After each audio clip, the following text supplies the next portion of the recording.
就在爭取中高聲叫喊，是個劇變的一刻。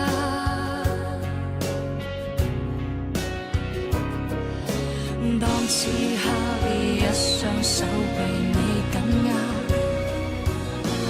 不想知你快要跟他進化，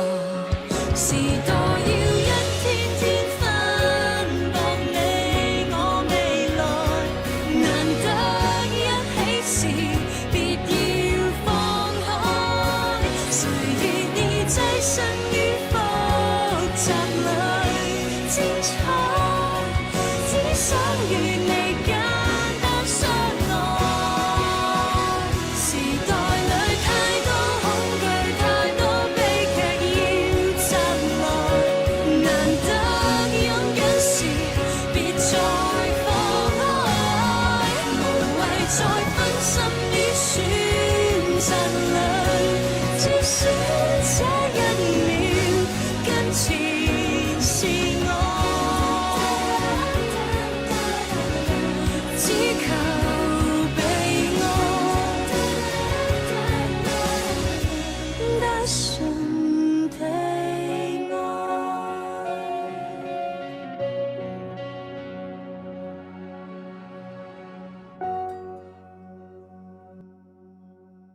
ដល់ខួរកំណត់បានទី2របស់ឯងទៅសៀងហៃមើលថាក្រុមហ៊ុនហ៊ីមួយណាល្បីឈ្មោះជួលមកសម្លែងនៅទីនេះផងម្នាក់នេះហើយចាប់ខ្លួនទៅតួឯកហ៊ីល្បីឈ្មោះមកពីសៀងហៃម្នាក់នេះពីមុនជាស្រីបំរើដែលចាំលៀងជើងឲ្យយើងឈ្មោះខាំងជឺជីនអ្នកប្រចាំជួយខ្ញុំផង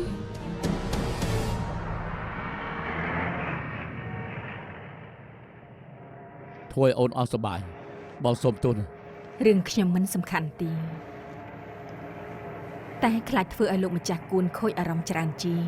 សមជាអ្នកនៅវាំងតាំងពីតូនគ្រប់គ្នាសុទ្ធតែស្គាល់កលៈទេសៈមានចិត្តទូលាយគ្មានអ្វីអាចលាក់បាំងអូនបានទេកុំគិតច្រើនពេកអីរឿងខ្លះបើដឹងច្រើនពេកចង់លួងចិត្តខ្លួនឯងក៏ពិបាកតែបងលួងអូនបានបងនឹង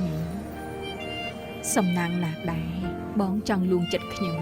ដែលមិនទុកខ្ញុំជាសត្រូវអូននៅបារម្ភពីរឿងតង់ទិញហឹងវានឹងចរិតក្អេកក្អាងណាខ្ញុំដឹងថាបងមានវិធីទប់ទល់តង់ធីងហឹងគិតថាអាចចាត់ការបងបានគេគិតស្រួលពេកហើយតែគួរឲ្យស្ដាយដែលអ្នកផ្សេងរងគ្រោះជំងឺសំដៅលើសៃហ្វុងហួងបងគិតថាតង់ធីងហឹងចង់ធ្វើយ៉ាងម៉េចជាមួយគី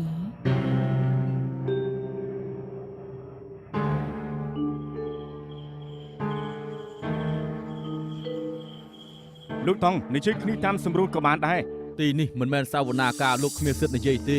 ថយចេញឲ្យឆ្ងាយភ្លាមទៅព្រោះការពិតជារឿងដែលមិនចេះស្លាប់ជនជាតិចិនយើងគោរពវត្តវិនអ៊ូនេះខ្លាំងណាស់មានបញ្ហាយើងក៏មកកាត់ក្តីនៅទីនេះរហូតដោយមានវត្ថុស័ក្តិសិទ្ធិជួយធ្វើជាសាក្សីសម្រាប់បែបណាត្រូវតែបែបនឹងខ្ញុំនឹងថាវត្តវិនអ៊ូជាទីគោរពសក្ការៈអ្នកស្រុកគ្រប់ស្មើសាវនាការហើយម្ចាំងវិញទៀតខ្ញុំក៏មិនចង់លូកដៃព្រោះតែខ្ញុំគឺជាអ្នកអញ្ជើញអ្នកនាងសៃមកទើបត្រូវគោរពការពារគេនឹងជឿជាក់ថាកាត់ក្តីត្រូវតែមានយុត្តិធម៌មានលោកនៅដែរកាន់តែល្អមិនចាំបាច់ប្រកែកគ្នាវែងឆ្ងាយចាប់ផ្ដើមបានហើយបាទកិច្ចសន្យាបានសរសេរយ៉ាងច្បាស់ខាងជើជីនលោកខ្លួនឲ្យតង់ធីងហឹងដូចជាប្រាក់150យន់តទៅស្លាប់ឬរស់ស្រេចទៅលើវាសនាកម្មទាំងសងខាងបានផ្តិតមេដៃធ្វើជាផោះតាងរួចទៅហើយខាងជើជីននាងមានអីត្រូវនិយាយទេក៏មិនចាត់ប្រកាន់ខ្ញុំគឺសៃហ្វុងហួងទេវតានៅឋានលើកំពុងតែមើលនាងហ៊ាននិយាយកុហកនៅក្នុងវត្តផងមែនដែរទេហ៊ានស្បត់ទេថាមិនមែនជាខាងជើជីនខ្ញុំគឺសៃហ្វុងហួងអញ្ចឹងនាងស្បត់នៅចំពោះលោកអតិទេពគួនអ៊ូទៅថានាងមិនមែនជាខាងជើជីនបើនាងហ៊ានតែនិយាយកុហកសូមឲ្យឪពុកម្ដាយនាងស្លាប់ហើយធ្លាក់នរក18ជាន់ជាតិក្រោយកើតមកជាឆ្កែជាឆ្មាហ៊ានដែរទេគិតថាមិននិយាយវាចប់រឿងមែនទេសូមមើលផ្លែរបួនបន្តិចមើលផ្លែរបួសនេះគេធ្លាប់លួចរបស់យើងត្រូវចាប់បានជាការដាក់ទោសទើបយើងយកភ្លើងមកដុត លោកតង់ស្រីបំរើគឺជាមនុស្សដែរ គាត់ពាក្យថាអាកមន់ឲ្យស្វាមើលទេខ្ញុំមិនមែនចង់ត្រឹមប្រាប់គេចង់ប្រាប់ដល់អ្នកបម្រើទាំងអស់ថានេះជាលទ្ធផលនៃការរត់គេចផោះតាំងនៅមុខនាងគិតយ៉ាងម៉េច លោកតុងមានកិច្ចសន្យាលោកខ្លួនបញ្ជាក់ដោយផ្លែរបួសបញ្ជាក់ថានាងគឺខាងជឿជីន លោកតង់លោកមានស្រីបំរើច្រើនណាស់បាត់បង់ម្នាក់ពីទាស់ខ້ອຍទៅលោកដាក់តម្លៃមកខ្ញុំនឹងលុះខ្លួនគេភ្លាម ទុំរំតែខ្ញុំបានជួបស្រីម្នាក់នេះម្ដងទៀតរឿងអីខ្ញុំព្រមលក់ឲ្យស្រួលខ្ញុំដឹងយូរហើយថាគេនៅសៀងហៃតែមិនចង់ខាតពេលព្រោះស្រីបំរើម្នាក់នោះទេបើសិនជាគេព្រមមកវិញដល់ខ្លួនឯងរឿងនេះគឺកើតឡើងដោយសារតកូលចុះ អញត្រូវការអីលែងខ្ញុំទៅអញចង់ចាំមកជាមួយខ្ញុំអញត្រូវការអ្វីទៅ កុំមកសួរខ្ញុំ ហេតុអីមិនព្រម ទៅ ដល់ សួ លែ រ ង ច ខ្ញុំ ង់ជួបបានខ្លួនឯងទៅដឹងហើយមែនទេឆាប់ទៅជាមួយខ្ញុំវិញ ខ្ញុំមិនទៅលែងខ្ញុំទៅលែងខ្ញុំលែងខ្ញុំទៅលែងខ្ញុំទៅ គ្រប់គ្នាបានឃើញហើយមែនទេខាងជឿជីងធ្វើបាបប៉ូលីសមានសាស័យដឹងឮតាមច្បាប់ត្រូវនាំទៅប៉ប៉ូលីស លោកចង់លេចថ្លៃស្អី លោកថងខ្ញុំគ្រាន់តែធ្វើតាមច្បាប់ទេ វាយប៉ូលីសត្រូវតែចាប់ខ្លួនណែគួនសានហា លោកតុងយល់មកពួកយើងផងទៅត្រូវនាំទៅសួរចម្លើយសិនទៅប្រគល់ខ្លួនឲ្យបាន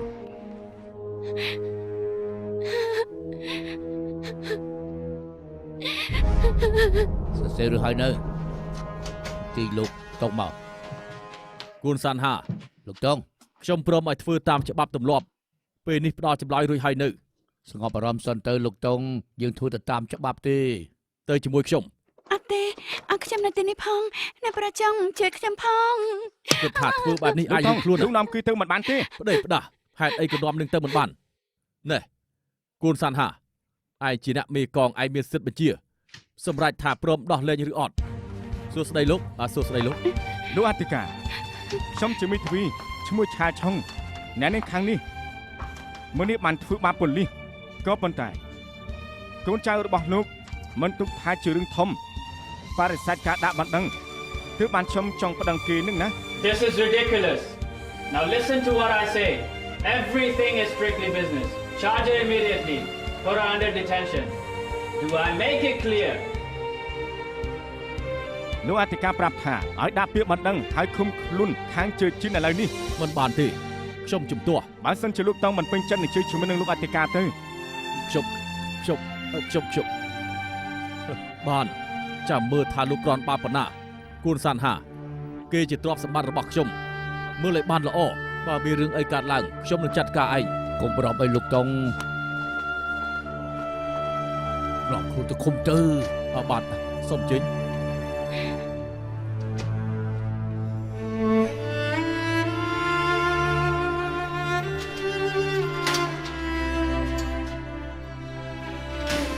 មកនេះលោកមានចេតនាចង់ជួយពួកយើងអរគុណហើយ ខ្ញុំមិនបានជួយអ្នកណាទេតែខ្ញុំមិនចូលចិត្តឃើញអ្នកមានធ្វើបាបទេ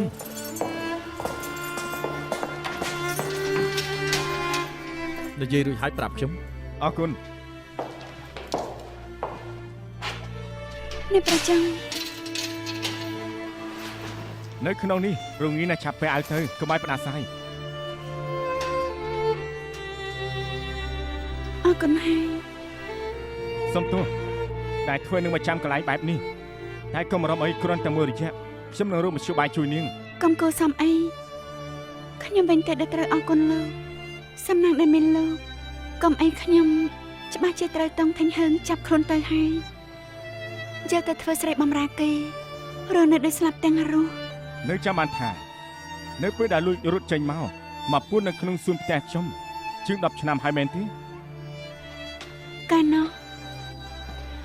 ខ្ញុំទៅតែអាយុ12ឆ្នាំជាស្រីបំរើនៅក្នុងផ្ទះគេត្រូវគេជេរត្រូវគេវាយហូបក៏មិនឆ្អែតតែខ្ញុំនៅអាចទ្រាំបានតែឲ្យរៀបការជាមួយមនុស្សចាស់អាយុ70ឆ្នាំខ្ញុំទ្រាំមិនបានខ្ញុំសុខចិត្តស្លាប់ល្អជាងទើបខ្ញុំត្រូវរត់គេច ចាំបានថាកាលនោះពេលដែលបានជួបនាងនេះឃ្លានហើយចង់កាត់ខ្យល់ ទើបលោកយកដំឡូងមកឲ្យខ្ញុំញ៉ាំគុណរបស់លោកខ្ញុំគ្មានថ្ងៃបំភ្លេចទេ ទើបនាងហៅខ្ញុំថាអ្នកប្រុសដំឡូង យ៉ាងណាក៏ត្រូវអរគុណម្ដងទៀតដែលបានជួយខ្ញុំ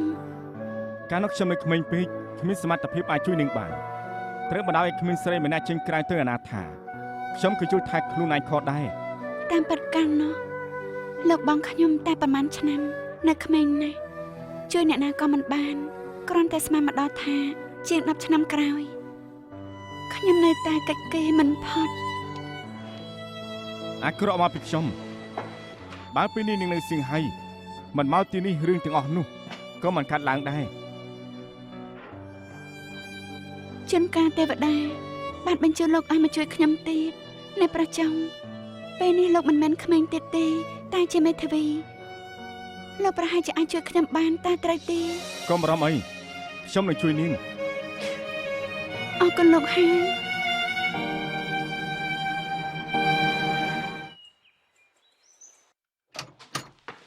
លោកប៉ាខ្ញុំចង់និយាយ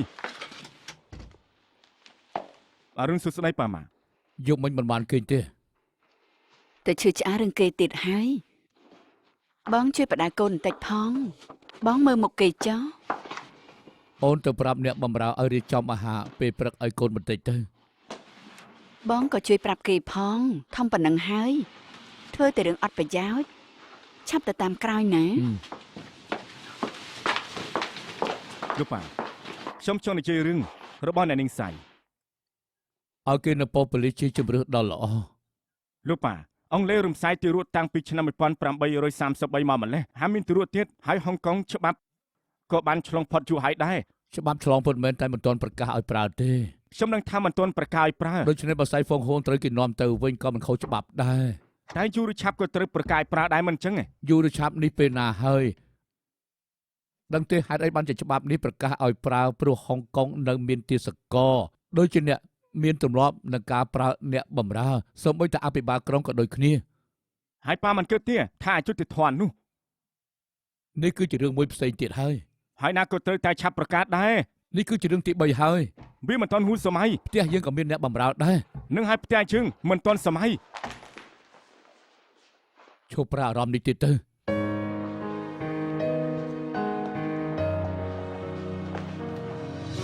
លោកប៉ាខ្ញុំសុំទោស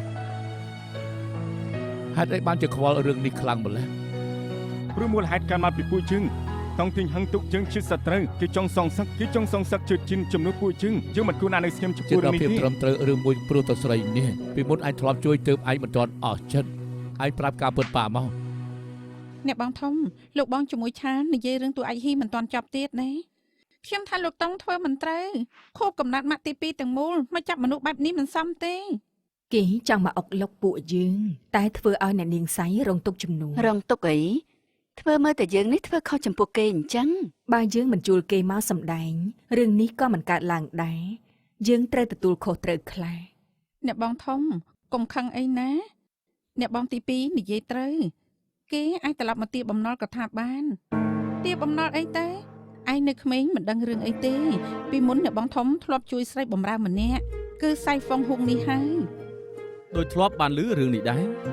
មានអ្នកបម្រើម្នាក់រត់គេចមកពួននៅឯសួនច្បារក្រោយផ្ទះយើងចុងក្រោយក៏ទៅទៀត ម៉ាក់អ្នកប្រាប់ឲ្យគេទៅពេលនោះឆានមកសុំឲ្យទទួលគេមិនមែនថាម៉ាក់មិនចង់ជួយតែគេជាស្រីបម្រើអ្នកផ្សេងយើងគ្មានសិទ្ធិតែលូកលាន់ ហើយមិនស្មានថាជាង10ឆ្នាំក្រោយក៏ខ្លាចជាតួឯកហ៊ីល្បីឈ្មោះ លោកចាស់ លោកបង លោក អា ចា រ ស់ ម្មណ៍សួស្ដី ប៉ាបងធំកំពុងនិយាយគ្នាពីរឿងស្អីហ្នឹង រឿងសៃហ្វុងហួងគេយ៉ាងម៉េចហើយ ឮថានៅប៉ូប៉ូលីស ហើយលោកតុងមិនបាននាំទៅទេហ៎ ចង់ដឹងមែនទេបើចង់ដឹងចាំឲ្យមនុស្សទៅស៊ើបឲ្យបានល្អ មិនបាច់ទេខ្ញុំមិនចាប់អារម្មណ៍គេទេ លោកប៉ាខ្ញុំមានរឿងត្រូវធ្វើសុំទៅមុនហើយ បងធំបញ្ញាប់ទៅណាយើងត្រូវញ៉ាំបាយជុំគ្នាបើសិនជាបងមិនញ៉ាំក៏ហាមក្រោកឡើងដែរខ្ញុំនិយាយជំនួសប៉ាទេ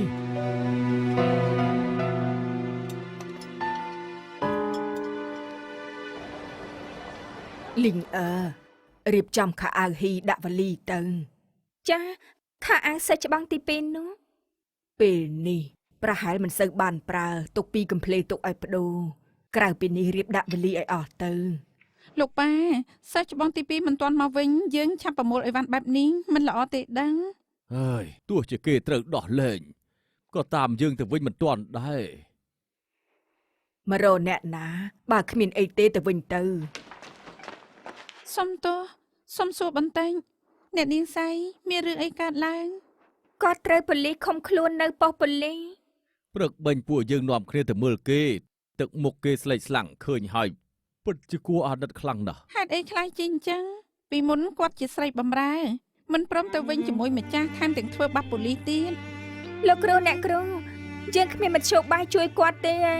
រឿងដែលសំខាន់នោះគឺគេមានកិច្ចសន្យាលួចខ្លួនវត្តវិនអ៊ូក៏កាត់ក្តីថាសៃហ្វុងហួងជាស្រីបម្រើតុងធីងហឺពិតមែន បើក្រុមហ៊ីយើងគ្មានគេយើងក៏ពិបាកដូចគ្នាអាជីន ហ៎ ត្រៀមសម្ដែងជំនួសគេទៅ អូយខ្ញុំទៅមិនទាន់រួចទេ មិនទាន់សាកផងមិននឹងដឹងទៅ អ្នកម៉ា អើយខ្ញុំទៅប្រាប់កូនក្រុមផ្សេងទៀតឯងប្រញាប់ទៅរៀបចំឲ្យវ៉ាន់ភ្លាមទៅ គ្មានអ្នកណាជួយបានពិតមែនទេ ដល់ថ្នាក់លោកគ្រូក៏មិនហ៊ានបិទថយយើងអាចធ្វើអ្វីបានទៅ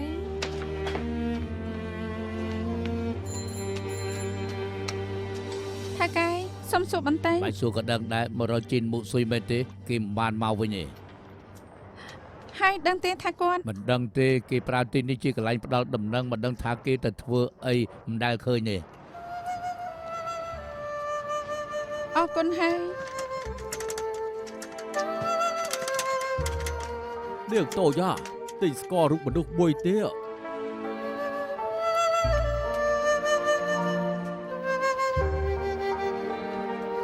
ខ្ញុំយកមួយនេះ អូបាទ តែងតែមួយដោយឯកោនណាស់ខ្ញុំយកមួយនេះដែរ បាទមុននេះមានកំឡោះម្នាក់មកឈរមើលឲ្យប្រាប់ថាដូចបងទី5និងអូនទី10មិនចង់បង្រាត់ពួកគេឬគេថាអញ្ចឹង គាត់និយាយអញ្ចឹងពិតមែនទេ បែបហើយ ហើយគាត់ទៅណាបាត់ហើយ ឃើញទៅខាងនោះ អរគុណហើយបងទី5បងទី5ណែណាបងទី5បងទី5ណែណាបងទី5បងណែណាឆាប់ចេញមកបងទី5បងណែណាឆាប់ចេញមកបងទី5ចេញមក ជឺស៊ីយ៉ូកូនទី10 បងទី5ទីបំផុតខ្ញុំរកបងឃើញហើយដឹងទេថាខ្ញុំតាមរកបងយូរហើយ បងធ្លាប់សន្យាថាបងនឹងចេញមកឲ្យឃើញភ្លាមមិនអីទេឆ្លាតមែនចេះជុំដោយកូនក្មេងទៅកើតឃ្លានទេទៅរកឲ្យញ៉ាំសិនទៅ ចា នេះហាងមួយឆ្ងាញ់ណាស់អេលោកដាក់បងប្អូនខ្ញុំហើយ បាទ អេគេគ្មានចេតនាទេកុំប្រកាន់អី ខ្ញុំជាឈួតមែន អើយ ដើរមិនចេះមើលផ្លូវសោះ ឆាប់ទៅទេ អង្គុយសិនទៅ អលបងស៊ុយគឺបញ្ជីខែនេះ បញ្ជីខែនេះចាំគិតពេលក្រោយទៅកូនទី10លបងសឹងជាម្ចាស់ហាងនេះឆាប់ហៅគាត់ទៅ បងសឹង បងសឹងបងខ្ញុំទើបតែមកខ្វាងទុងគេប្រាប់ខ្ញុំថាឃ្លានយកមីពីចានសិនមក ចាំមួយផ្លែតខ្ញុំនឹងថែមម្ហូប2 3មុខទៀតបើមិនគ្រប់ហៅថែមមកចោះណាមកពេលនេះខ្ញុំប៉ាវ ហ៎មិនចាំបាច់គូសំទេ តែលបងស៊ុយកុំភ្លេចបងរំលោះឲ្យខ្ញុំផងណាបែបនេះទើបរាប់អានគ្នាបានយូរអង្វែង បានហើយឆាប់ទៅយកមក បាទទៅហើយ នេះជិះច្រើនមែន បងចិត្តដិតនឹងគាត់ទេ មែនហើយភាគច្រើនបងមកមួយខែម្ដង អ្នកហុងកុងគួរឲ្យស្រឡាញ់មែន មិនទាន់ដឹងទេសម័យនេះមានប្រាក់គីស្វាគមន៍បានសិនជាគ្មានប្រាក់ទេសូម្បីតែឆ្កែក៏មិនព្រុសដែរមនុស្សសម័យនេះរាប់អានគ្នាគឺតែពីផលប្រយោជន៍ទេ តែខ្ញុំជួបតែមនុស្សល្អៗទាំងអស់ត្រូវហើយមិនមួយរយៈនេះមិនឃើញបងទៅហាងថ្នាំចិនសែ បងឆ្លួយជាមួយម្ចាស់ហាងនេះគេប្រហែលប្រាប់ថាមិនឃើញបងហើយចអូនមិនបានមកហុងកុង មកពីរោងចក្របិទទ្វារគ្រប់គ្នាក៏ចែកផ្លូវខ្ញុំគ្មានកន្លែងទៅទើបមករកបងហើយពេលពូឈឺមីងក៏ត្រូវទៅជួយមើលគាត់ សមមុខហើយសមានថាចិត្តល្អចង់ចិញ្ចឹមក្មេងកំព្រាការពិតយកពូជឹងទៅប្រើ បានហើយកុំនិយាយរឿងមិនសប្បាយចិត្តទៀតអី ហើយចអូនពេលនេះការរស់នៅជាម៉េចដែរ ខ្ញុំធ្វើការនៅសន្តាគារមួយកន្លែងធ្វើអ្នកបម្រើទូទៅប៉ុន្តែមេការចិត្តអាក្រក់ណាស់ធ្លាប់ចោទថាខ្ញុំលួចអីវ៉ាន់គេទៀត ហើយនៅធូរស្អីទៀតតែជប់អារម្មណ៍ទៅមកទីនេះគឺជាទឹកដីបងនឹងជួយមើលអូនឲ្យបានហូបរបស់ឆ្ងាញ់នៅស្រួលអ្នកណាហ៊ានធ្វើបាបអូនបងនឹងបដៅពួកវា ខ្ញុំសុំឈប់ហើយបានប្រាក់មក10យួន អូបានឡើង10ជាន់ថាកែច្រឡំណាស់ច្រឡំមែនទេ មិនមែនទេតែជាថ្លៃប៉ាអាវរបស់អ្នកនាងសៃ អូតួឯកហ៊ីអតីតស្រីបំរើឈ្មោះសៃហ្វុងហួងមែនទេ ហេតុអីបងដឹង ហុងកុងជាទីក្រុងតូចព័ត៌មានអីតាមមួយផ្លែតគឺដឹងអស់ហើយ មេកាចោទថាខ្ញុំលួចអីវ៉ាន់ទៅអ្នកនាងសៃចេញមុខជំនួសខ្ញុំចង់សងគុណគាត់តែខ្ញុំធ្វើអីមិនបាន បងប្រាប់ឲ្យថាហុងកុងគឺរញ៉េរញ៉ៃបើឆ្លាតកុំឈឺឆ្អែលរឿងរបស់អ្នកដទៃអ្វីមិនពាក់ព័ន្ធជាមួយពូជជើងដកថយទៅដឹងដែរទេតទៅ អ្នកនាងសៃគាត់ធ្លាប់ប្រាប់ខ្ញុំថាកុំឲ្យទុកចិត្តអ្នកណាងាយពេកហើយដែលសំខាន់ត្រូវចេះការពារខ្លួនឯងផង សម្រាប់ទៅហុងកុងគឺរញ៉េរញ៉ៃហាមជឿអ្នកណាក្រៅពីបងម្នាក់គត់ដឹងដែរទេ ខ្ញុំដឹងហើយព្រោះបងទី5អាចជួយខ្ញុំបាន ហោះរកកន្លែងស្នាក់នៅសិនលោកជ័យខ្ញុំបានទិញសាច់ជ្រូកអាំងជុំមកផ្ញើ មូស៊ុយគ្រាន់តែឯងមកលេងយាយក៏សប្បាយចិត្តហើយមិនបាច់ចំណាយលុយទេ លោកយាយយកមកធម្មតាគេមកហូបហ្វ្រីស្រាប់ហើយ ឯងចេះដឹងស្អីខ្ញុំទិញជុំឲ្យលោកជ័យទេ ហើយយ៉ាពួកឯងនេះជួបមុខគ្នាពេលណាឆ្លោះគ្នាពេលហ្នឹងហើយនឹងតូចនេះជាអ្នកណា ខ្ញុំភ្លេចណែនាំនេះជាពូនស្រីខ្ញុំឈ្មោះជីសៀវយ៉ូ សៀវយ៉ូមកហូបបាយជាមួយគ្នា ហើយខ្ញុំទៅដួសបាយឲ្យ ឡោះ មូស៊ុយឧស្សាហ៍និយាយពីនាងណាគេចាយលុយបែបរិះធំព្រោះទុកលុយផ្ញើឲ្យនាងដើម្បីឲ្យនាងបានញ៉ាំឆ្អែត ប៉ិតទេតាមពិតនឹងខ្ញុំញ៉ាំមិនសូវច្រើនទេ អត់ត្រូវហើយខ្ញុំភ្លេចណែនាំខ្លួនខ្ញុំឈ្មោះយ៉ុងតាជឺ ខ្ញុំដឹងហើយបងយ៉ងតូចមែនទេបងទី5ឧស្សាហ៍រំលឹកណែប្រាប់ថាចូលចិត្តឆ្លោះគ្នាតែឆ្លោះរួចហើយក៏ត្រឡប់មកត្រូវគ្នាវិញ ខ្លួនជាស្រីកុំលោកជ័យច្រើនជាពិសេសជាមួយលោកជ័យត្រូវលោកជ័យតិចប៉ុន្តែធ្វើការបានច្រើន ឯងចង់ឲ្យគេមកនៅនេះហី លោកជ័យក៏ដឹងដែរខ្ញុំត្រូវធ្វើការជាមួយនឹងបងសៀឲ្យពូនខ្ញុំនៅជាមួយមិនកើតនោះទេ មិនអីទេទុកថាមកនៅជាគ្នាយាយបើចូលចិត្តក៏នៅចុះ លោកយាយចិត្តល្អដល់ហើយ ការបងមកហុងកុងថ្មីលោកជ័យនេះហើយចិត្តល្អឲ្យកន្លែងបងស្នាក់នៅបងមិនចាំបាច់ដេកក្រំស្ពានគុណលោកជ័យខ្ញុំគ្មានថ្ងៃបំភ្លេចទេ ឯងកុំទៅរវល់ជាមួយនឹងពួកអ្នកលេងលោកយាយគាត់សប្បាយចិត្តណាស់ទៅហើយ ហើយប៉ូលីសមិនដែលមកទៀតថ្លៃការពារទេ បានហើយយាយប្រាប់ហើយថាអ្នកណាចង់ធ្វើអីយើងមិនខ្វល់ទេតែពេលត្រឡប់មកផ្ទះហើយជាគ្រួសារតែមួយត្រូវតែចេះស្រឡាញ់ជួយគ្នាទៅវិញទៅមកយល់ហើយនៅញ៉ាំបាយទៅពេលញ៉ាំបាយកុំនិយាយច្រើន ញ៉ាំបាយ ញ៉ាំបាយ នៅលោកជ័ អ យ រគុណហើយ អរគុណ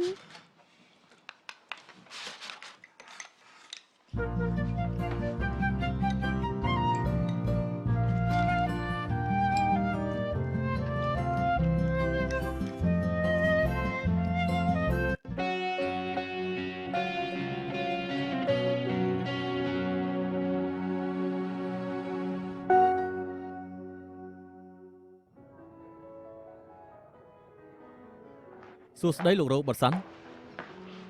អសួស្តីលោកចុង សួស្តី លោករ៉ូប៊ឺតសាន់ ឆាល់រីករាយណាស់ដែលបានជួបលោក លោកប៉ាខ្ញុំ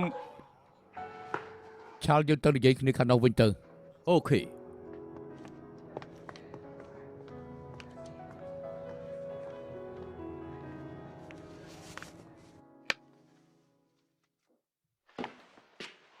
បងធំ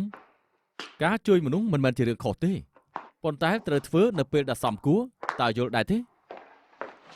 សុំទោសអ្នកប្រុសទី2លោកចង់មិនចូលចិត្តឯណាយកស៊ីកាគាត់ទី បើមិនជក់ស៊ីហ្គាមិននឹងអាចធ្វើត្រាប់តាមលោកចុងបានទៅពិតមែនដែរទេ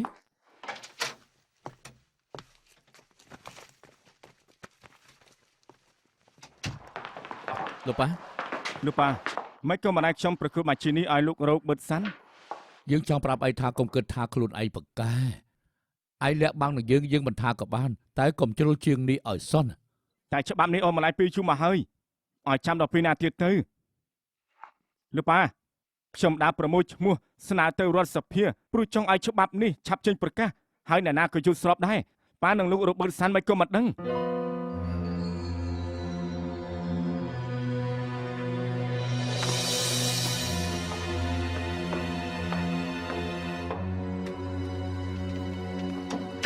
ដំឡើងសម្លេងដាក់ប៉ាស្មើនឹងរកទុកដាក់ខ្លួន មកពីបងភ្លេចខ្លួន មិនស្គាល់ទៀបខ្ពស់សោះ ឯងបិទមាត់ទៅ ខ្ញុំមិនចង់តានតឹងពេក វាមិនកំ pl ែងទេ មាត់តិចតិចក៏បានដែរចាំបាច់ស្រែកធ្វើអី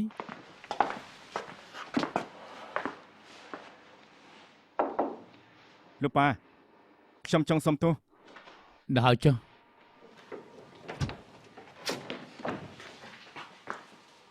សុំទោសមិញខ្ញុំមិនគួរដំឡើងសម្លេងដាក់ប៉ា មកនិយាយខាងក្នុង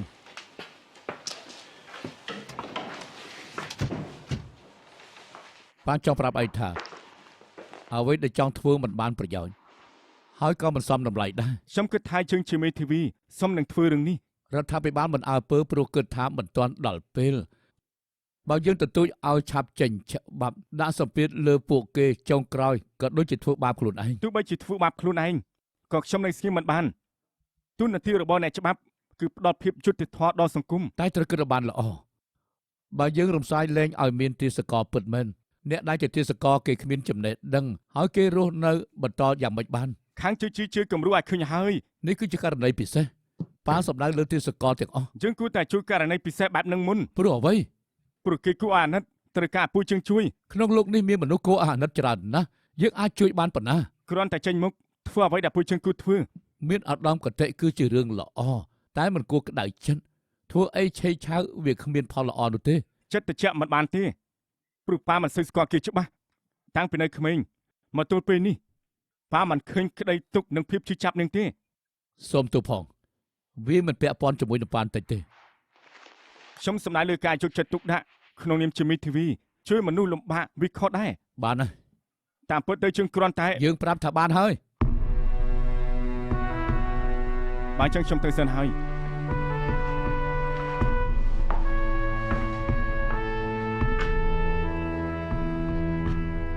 លោកប៉ាគ្រាន់តែចុះឈ្មោះប៉ុណ្ណោះ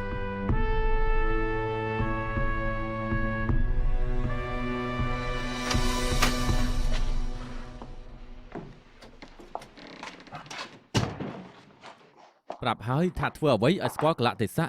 ហើយនៅតែប្រឆាំងទៀត បានហើយ បងធំ យើងប្រាប់ថាឲ្យស្ងាត់ ពីប្រយោគនេះដូចបានដល់ហើយខ្ញុំមិនយល់ពីចិត្តបងទេថាហេតុអីក៏បារម្ភពីស្រីម្នាក់នោះខ្លាំងម្ល៉េះពីក្មេងក៏ធ្លាប់ជួយគេម្ដងហើយកុំប្រាប់ណាថាស្រឡាញ់គេតាំងពីពេលនោះ ចេះគិតផ្លូវផ្សេងខ្លះផងទៅយើងមិនបានជួយគេតែម្នាក់ទេនៅមានស្រីបំរើផ្សេងទៀតនៅហុងកុង វិធីដោះស្រាយបញ្ហាមានច្រើនទៀតដូចជាវិធីរបស់ China Town វិធីរបស់គេយ៉ាងម៉េចខ្ញុំនិយាយឲ្យហើយយើងទៅធ្វើការទៀតទៅហើយ មូស៊ុយ យើងមិនទំនេរមានន័យចាំនិយាយគ្នាពេលក្រោយទៅ បញ្ញាប់ទៅស្លាប់មែនទេដឹងទេថាពួកនោះកំពុងតាមរកឯងទៅពួននៅផ្ទះសិនទៅ អ្នកលេងត្រូវពឹងប៉ូលីស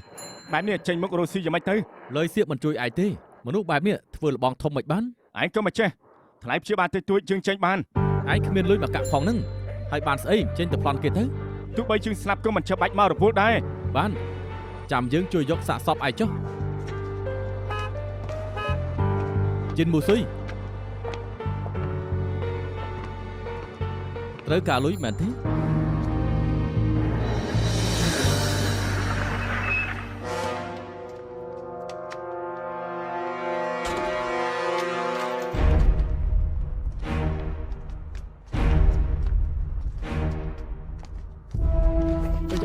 ណែ ការស្អីចិត្ត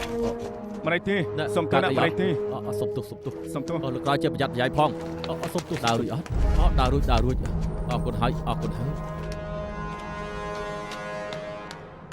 លបងស៊ុយបានកូនសោហើយ ឆាប់ទៅត្រៀមខ្លួន បានលបង សុំទោសផងជិខ្ញុំចាំអាចត្រូវប្រើលុយសុំខ្ចីឡានសិនយកលុយទៅធ្វើអ្វីច្រើនបែបនេះ ធ្វើការត្រូវតែប្រើលុយអញ្ចឹងហើយ ចូលមក សុំទោសផងលោកចុងមានឯកសារឲ្យសញ្ញា អរគុណបើមិនប្រាប់ព័ត៌មានលម្អិតជើងមិនអាចខ្ចីទេ ចង់ដឹងការពិតដឹងហើយត្រូវទទួលខុសត្រូវខ្ញុំមានវិធីជួយសៃហ្វុងហ៊ុងគ្រាន់តែចំណាយពេលប៉ុណ្ណោះដល់ពេលក៏ហុចទៅហុចមកខ្ញុំធានាថាគ្មានបញ្ហានោះទេ ឯងចង់ធ្វើអ្វីឲ្យប្រកបទៅ បងទុកចិត្តចុះរឿងបែបនេះខ្ញុំធ្លាប់ជួបនៅ China Town ច្រើនហើយ តែហុងកុងមិនមែន China Town ចង់ជួយជើងតែកុំធ្វើខុសច្បាប់ ខ្ញុំចេញលុយថ្លៃកក់រួចហើយពេលជួយបានសម្រេចយើងក៏ឲ្យចំណែកដែលនៅខ្វះទៅអញ្ចេះចុះជួយមនុស្សចេញសិនមក ណែ លោកចុងលោកមានណាត់ជំនាញ ពួកគេចង់ទៅណា មិនដឹងទេតែខ្ញុំឮនិយាយគ្នាអំពីរឿងលុយ អូអ្នកប្រថមមកខ្លួនឯងហ៎ខ្សែផុងភួងប្រហែលជាសំខាន់ណាស់ហើយ មិនពាក់ព័ន្ធនឹងឯងទេកុំនិយាយច្រើនពេក ឯណាលុយជួយមក យើងសម្រេចគ្នាថាជួយមនុស្សរួចសិនបានលុយ បើជួយមិនបានក៏មិនឲ្យថ្លៃកក់ដែរហ៎ហើយប្រឹងគិតយ៉ាងម៉េច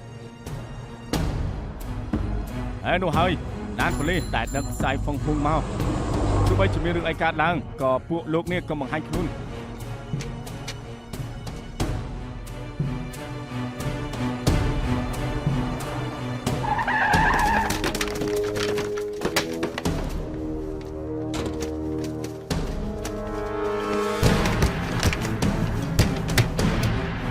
ចង់ប្លន់អ្នកទួយ បងកុំបារម្ភមិនអីនោះទេ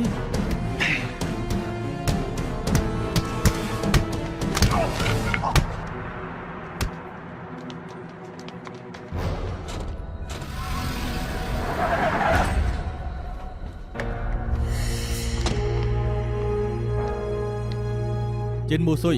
ឈប់សម្ដែងល្ខោនទៀតទៅលោកចង់ដឹងតាន់ល្បិចរបស់ពួកឯងហើយ ឆាលជីមីឯងចេញមកមើលបានច្បាស់ទៅខ្សែផុងភួងមិនបាននៅក្នុងឡានទេ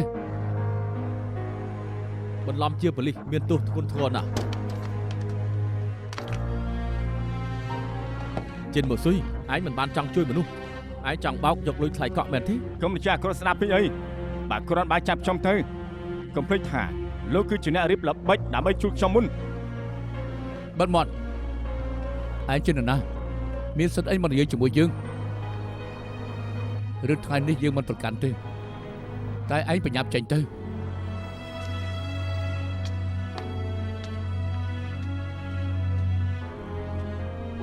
ឡើងឡាន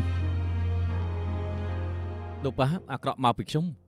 មិនដឹងថាចិនមូស៊ុយប្រើល្បិចសំណាងឲ្យដល់ប៉ាដឹងទាន់វាគិតថាបោកខ្ញុំបានតែវាស្មានមកដល់ថាក្រោយខ្នងនៅមានវេទវីចុងដ៏ឆ្លាតវៃមិនដែលធ្លាប់ចាញ់ក្តីអ្នកណាខ្ញុំពិតជាសុំទោសពិតមែន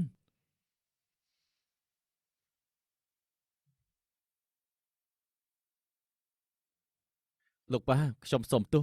ជាកំហុសរបស់ខ្ញុំទាំងអស់ធ្វើអ្វីល្ងីល្ងើដោយមិនគិតមុខគិតក្រោយឲ្យបានល្អសិនទើបត្រូវចាញ់បោកគេស្រួលចំណុចខ្សោយខ្ញុំគឺចិត្តក្តៅចូលចិត្តធ្វើអ្វីឆេវឆាវចំណុចនេះខ្ញុំត្រូវរៀនសូត្រពីប៉ាឲ្យបានច្រើនប៉ុន្តែយ៉ាងណាទើបកសលខ្ញុំមិនអាចប្រៀបជាមួយប៉ាបាននោះទេ និយាយអត់ចិត្តហើយនៅចេញទៅ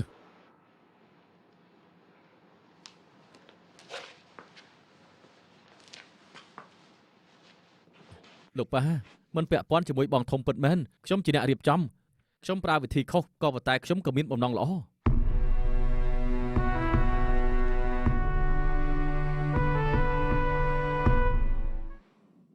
ដឹងទេហេតុអីយើងបន្ទោសតែឯងម្នាក់ឯងព្រោះឯងជាបងប្រុសប្អូនអត់មានខូចគិតទេធ្វើរឿងល្ងងខ្លៅឯងក៏រួមដៃជាមួយខំរៀនដល់ណានេះតម្រាំតែបានធ្វើជាមេធាវីវាមិនស្រួលទេហេតុអីក៏ហ៊ានធ្វើខុស លោកប៉ាការពិតខ្ញុំចង់ហាមឃាត់ដែរ សំណាងដើម្បីការត្រូវជើងចាប់បានមុនមិនចឹងឯងក៏ធ្វើខុសច្បាប់ជាមួយដែរតម្រាំតែឯងមានដល់ថ្ងៃនេះសុកចិត្តចោលអនាគតដើម្បីស្រីបំរើឯងគិតថាសមតម្លៃយើងប្រាប់ឯងប្រមាណដងហើយថារឿងខ្លះធ្វើតាមជំហានតែរៀនច្បាប់ដល់អង់គ្លេសគេមិនបានបង្រៀនឯងអីខ្លះទេដឹងទេថាធ្វើខុសត្រង់ណា ខ្ញុំដឹងហើយប៉ា ដឹងហើយត្រូវធ្វើយ៉ាងម៉េច ខុសហើយត្រូវកែកុំឲ្យធ្វើខុសទៀតខ្ញុំធ្វើឲ្យប៉ាខឹងខ្ញុំសុំទោស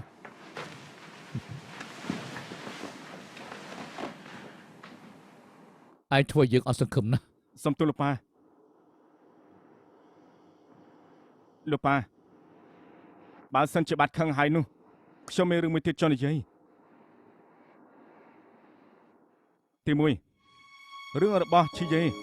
ខ្ញុំព្រមទទួលថារីរែកតែមិនបានរួមដៃទុកថាខ្ញុំមិនខុស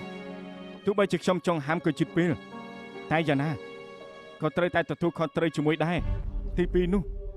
រឿងដែលខ្ញុំធ្វើមិនមែនដើម្បីខាងជជិញតែម្នាក់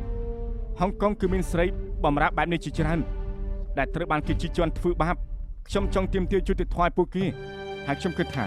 គឺជារឿងដែលត្រឹមត្រូវខ្ញុំនឹងធ្វើបន្តទៀតដើម្បីកុំឲ្យអត់ប្រយោជន៍ដែលប៉ាផ្ដៅខ្ញុំ ចេញទៅ បាទខ្ញុំទៅសិនហើយ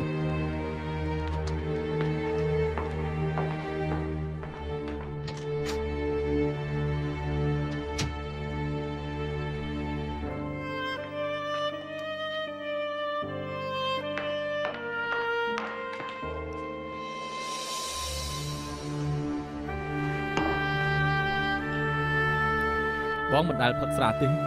ងក៏មិនអាចធ្វើរឿងបែបហ្នឹងបងនឹងថែងធ្វើគឺដើម្បីជួយបង ខ្ញុំចង់ទទួលកំហុសជំនួសបង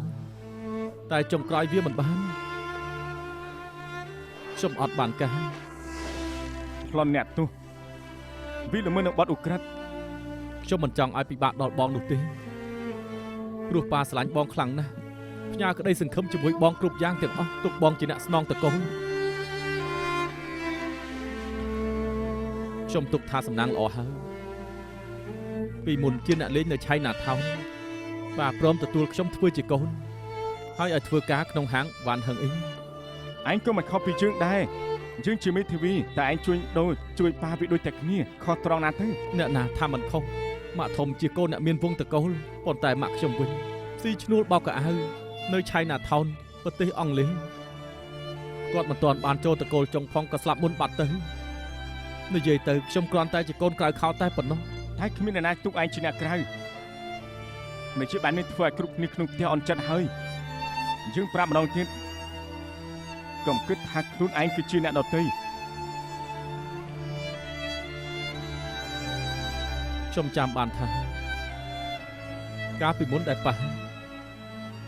នាំខ្ញុំមកនៅផ្ទះនេះម៉ាក់ធំធ្វើដូចជាភ្ញាក់ផ្អើលខ្លាំងណាស់ហើយខ្ញុំក៏ខ្លាចគាត់បងជាអ្នកដំបងគេដែលមកចាប់ដៃខ្ញុំហើយខ្ញុំថាប្អូនប្រុសកាលនោះខ្ញុំទើបតែអាយុ12ឆ្នាំទេមានអារម្មណ៍ថាបងមានធំខ្លាំងណាស់ក្នុងចិត្តខ្ញុំគិតថាលហនណាតទៅមិនចាំបាច់នៅម្នាក់ឯងទៀតនោះទេមិនចាំបាច់ត្រូវគេធ្វើបាបហើយមើលស្រាទៀតខ្ញុំមានផ្ទះហើយ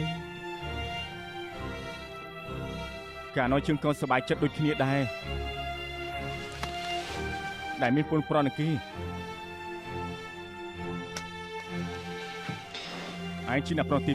2របស់តកូលចុងយ៉ាងត្រឹមត្រូវហើយក៏ជាពុនប្ររបស់យើងឯងមិនមែនជាអ្នកក្រៅទេ ហើយក៏ជាបងទី2ខ្ញុំដែរខ្ញុំក៏ធ្លាប់ចាប់ដៃបងដែរ បងចាំបានឯងយកកូនដៃមកធ្ពក់កូនដៃបងហើយមិនព្រមប្រឡែងទៀតដូចគ្នានឹងពេលនេះ ចាំបានថាដៃពួកជើង3នាក់មិនអាចប្រឡែងគ្នាទេ ហើយបងទី2ក៏ស្រក់ទឹកភ្នែក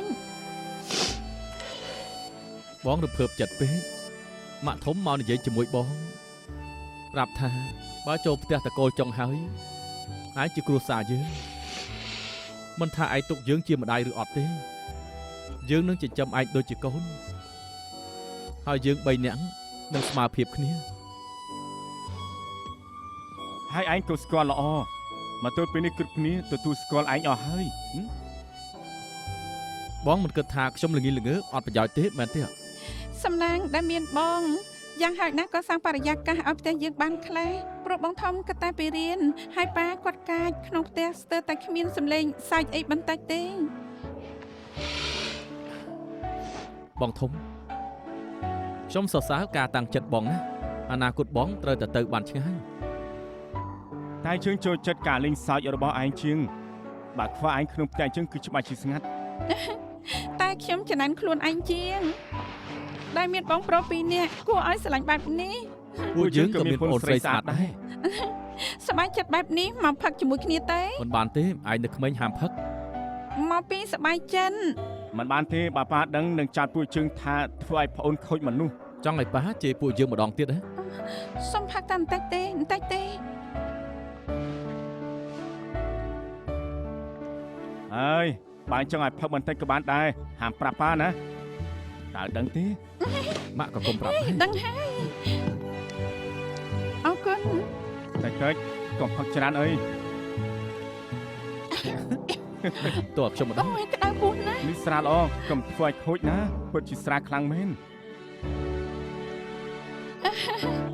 ខ្លាំងរបស់គេ អ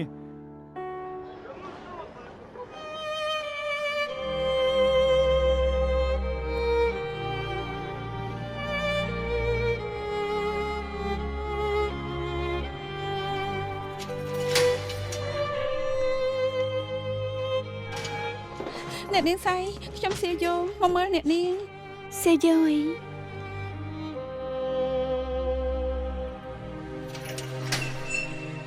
តាមពិតខុសទម្លាប់ហើយកុំនិយាយគ្នាយូរពេក អរគុណបងជឿហើយអ្នកនាងសៃ មិនស្មានថានាងមកមើលខ្ញុំ អ្នកនាងសៃហេតុអីក៏ខ្លាចជាបែបនេះខ្ញុំទិញនំប៉័ងមកឲ្យឆាប់ញ៉ាំទៅ អរគុណដែលបារម្ភតែខ្ញុំលេបមិនចូល លេបបញ្ចូលក៏ខំញ៉ាំតិចទៅមិនអញ្ចឹងទេនឹងពិបាក បាទត្រូវតុងថិនហឹងចាប់ទៅវិញខ្ញុំសុខចិត្តស្លាប់ល្អជាង ខ្ញុំដឹងថាអ្នកនេះមិនចង់ទៅតែពេលខ្លាំងយើងក៏ស៊ូមិនបានដែរ បាទផ្ទុយគ្នាអ្នកដែលជាប់ឃុំជានាងវិញ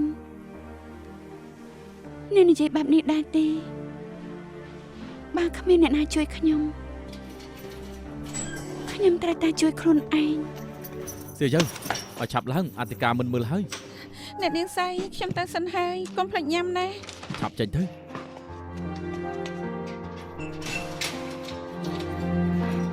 សេយ៉ូ មានអ្វីមែនទេ សេយ៉ូថាមិនត្រូវនាងអាចជួយខ្ញុំបាន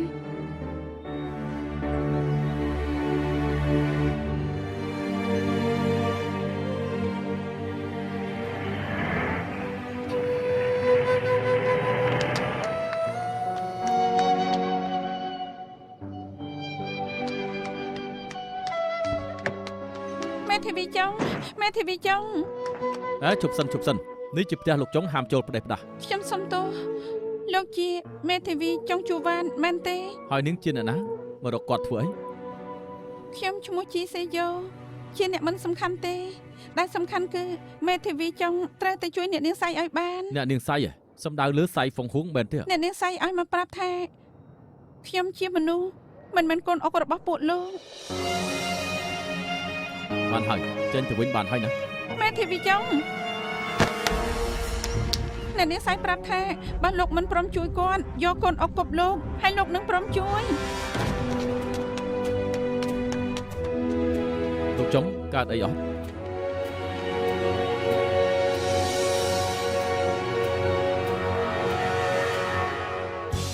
就在爭取中高聲叫喊，是個劇變的一刻。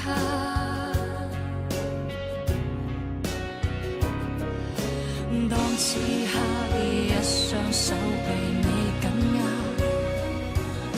不想知你快要跟他進化，時代要一天天。